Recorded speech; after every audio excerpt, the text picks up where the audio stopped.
Bonjour, donc présentation de l'INA 103 qui est un amplificateur différentiel.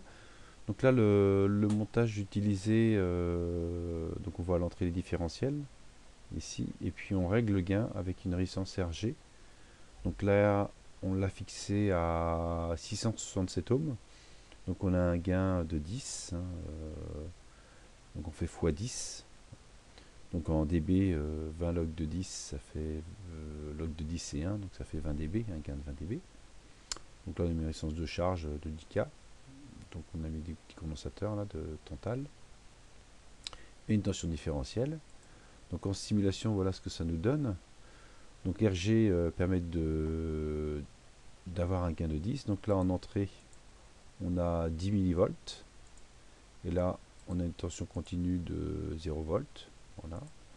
Et on voit bien qu'en sortie, on a 100 millivolts. Donc on fait bien x10.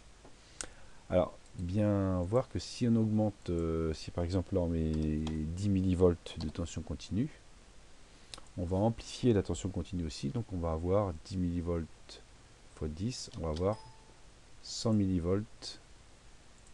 Alors là, on va mettre un peu plus, on va mettre 100 millivolts x 10, ça va faire 1 volt normalement. Voilà, donc on amplifie, on a une composante continue, alors de moins 1 volt parce qu'on rentre sur l'entrée moins. Donc 10 fois 100 millivolts, ça fait bien 1 volt. Et puis on a notre composante variable, ici 10 millivolts fois 10, ça fait 100 millivolts. Et on voit bien que là, on a un delta de 100 millivolts par rapport à la composante continue. Donc bien faire attention, on amplifie autant la composante variable que la composante continue. Donc là, si on remet à 0, 0 volts, donc on est bien calé par rapport à 0, et là, on a notre variation de 100 millivolts autour de 0.